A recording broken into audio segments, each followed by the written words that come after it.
Capítulo 6. Ajuste de contas.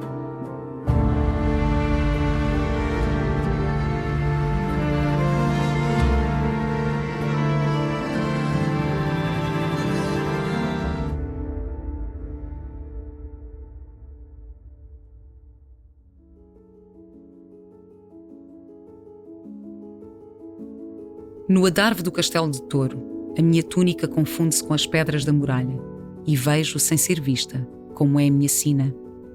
Não espio a rainha Dona Maria e o seu amante, Martim Telo. Eles é que se atravessam no meu campo de visão, impondo-me a sua relação adúltera, que não me cabe condenar. Uma e outra vez, a rainha viúva tomou a decisão errada.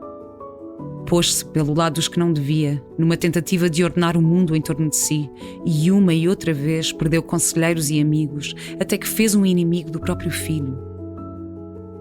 Dom Pedro I de Castela, o meu Pedro, confuso e perdido, amargurado e vingativo, vendo inimigos em todas as sombras, cativo de Maria de Padilha e do seu bando, quem sabe se de um amor verdadeiro ou interesseiro, montou cerco a este castelo nas margens do rio Tejo, onde a mãe e o amante português se acolhem, decidido a um ajuste de contas.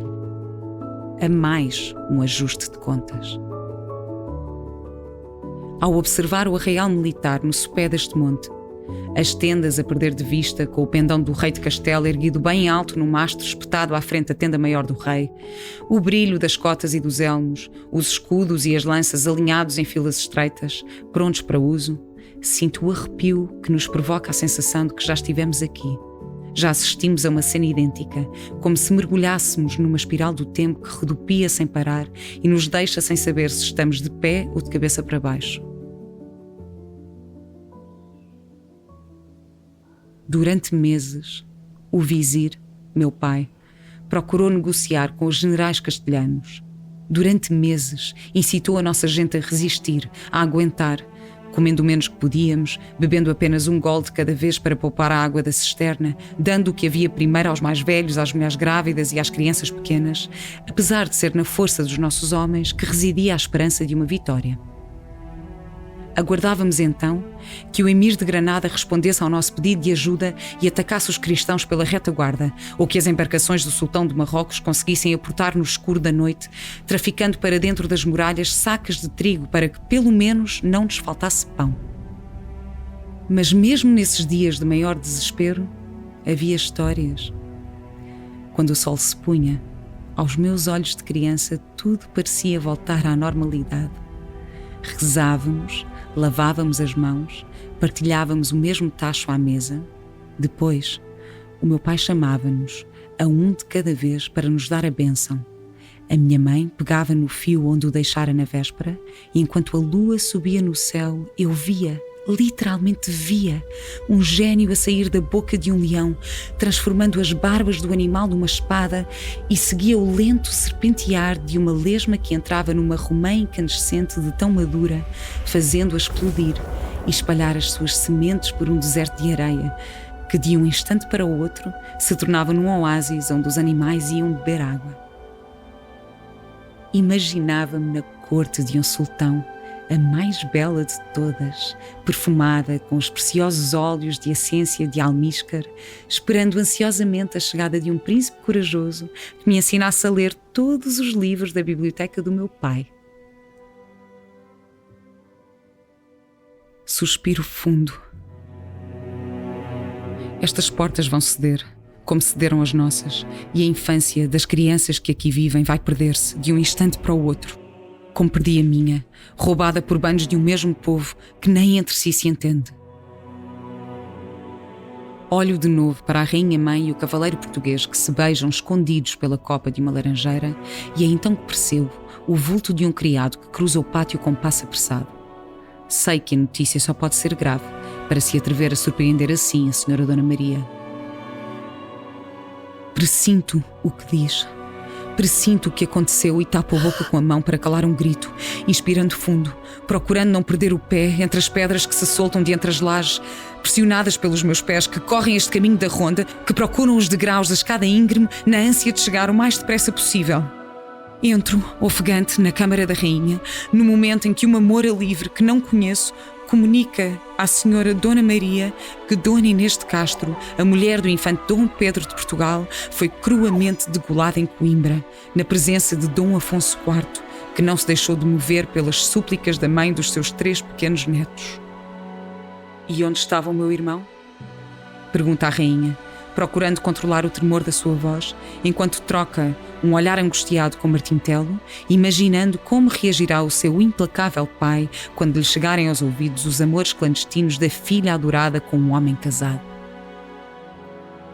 A Moura responde, sem baixar a cabeça, sem esconder a raiva. O infante Dom Pedro acabara de partir para a caça, levando consigo todos os homens da casa, e ainda se ouviam ao longe os cascos dos seus cavalos. O rei esperou que o filho saísse, que a senhora Dona Inês de Castro ficasse sozinha. Colada à tapeçaria que cobre a parede deste paço, como se fizesse parte da cena que retrata, estou tão zangada que quero por uma vez que me vejam, que me tornem a ver. Quero meter-me na conversa, quero que a minha voz seja ouvida, quero que as minhas perguntas mereçam resposta. Mas calmo. Não sou ninguém. Desde o dia em que me fizeram cativa e me ofereceram à rainha, desde o dia em que me prenderam em grilhetas e como gado me separaram da minha mãe e das minhas irmãs, que lhes pertenço. Sou escrava e cativa, sirvo-os e eles de mim não sabem nada. Que lhes importa o que sinto ou penso?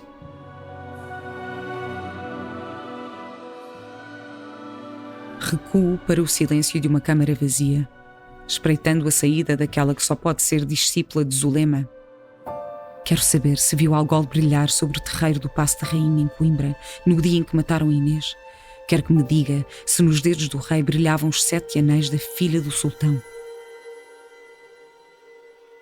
A Moura surge por fim, mas vem acompanhada por uma criança que conheço bem. É Leonor Teles, a mais nova dos filhos de Martim Telo, a juba ruiva desordenada, a expressão do rosto inquieta e curiosa, que me recorda como eu era antes daquele dia em que deixei de ser a filha do grande vizir, em que perdi o meu nome. Leonor insiste com a desolada mulher. Aisha, quero que me contes tudo outra vez, só para mim. Preciso que me expliques porque é que o rei matou a minha prima Inês e porque é que ninguém a salvou. Saio-lhes do caminho, 2 olhos negros insistentes num rosto tapado por um véu, e corroboro o pedido de Leonor. Não me espanto com o que ouço.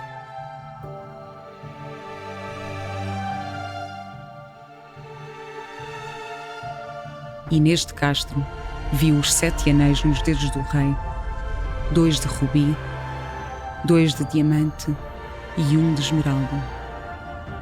Faiscavam intensamente, zangados, procurando ofuscar o assassino, procurando cegar o algoz que levantava a espada para a deixar cair impiedosamente no pescoço esguio da bela Inês.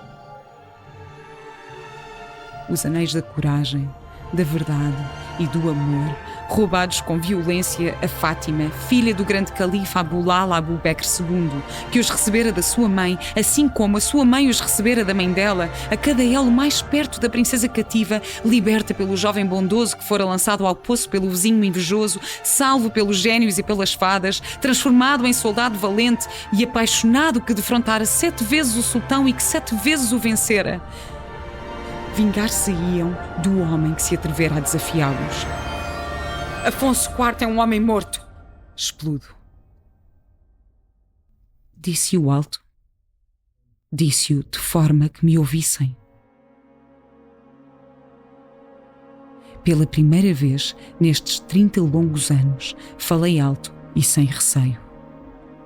Leonor Teles olha-me, espantada, como se só agora tomasse consciência de que sob aquela túnica e aquele lenço está uma mulher.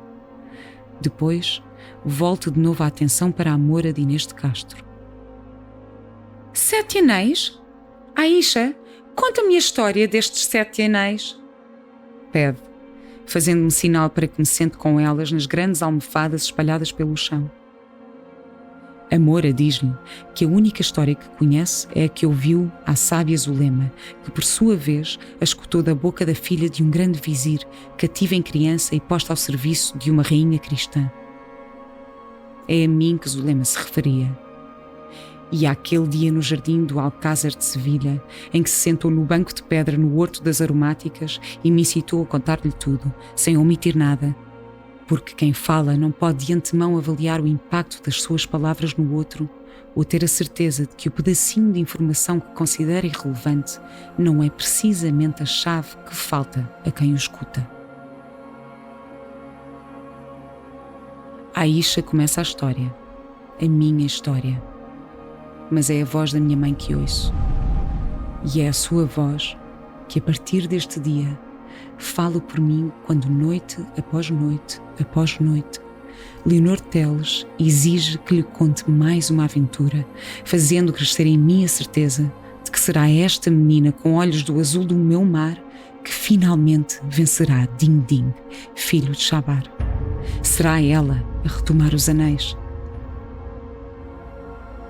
E é a sua voz que, a partir deste dia, fala por mim quando noite após noite, após noite, Leonor Teles exige que lhe conte mais uma aventura, fazendo crescer em mim a certeza de que será esta menina com olhos do azul do meu mar que finalmente vencerá Din Din, filho de Shabar.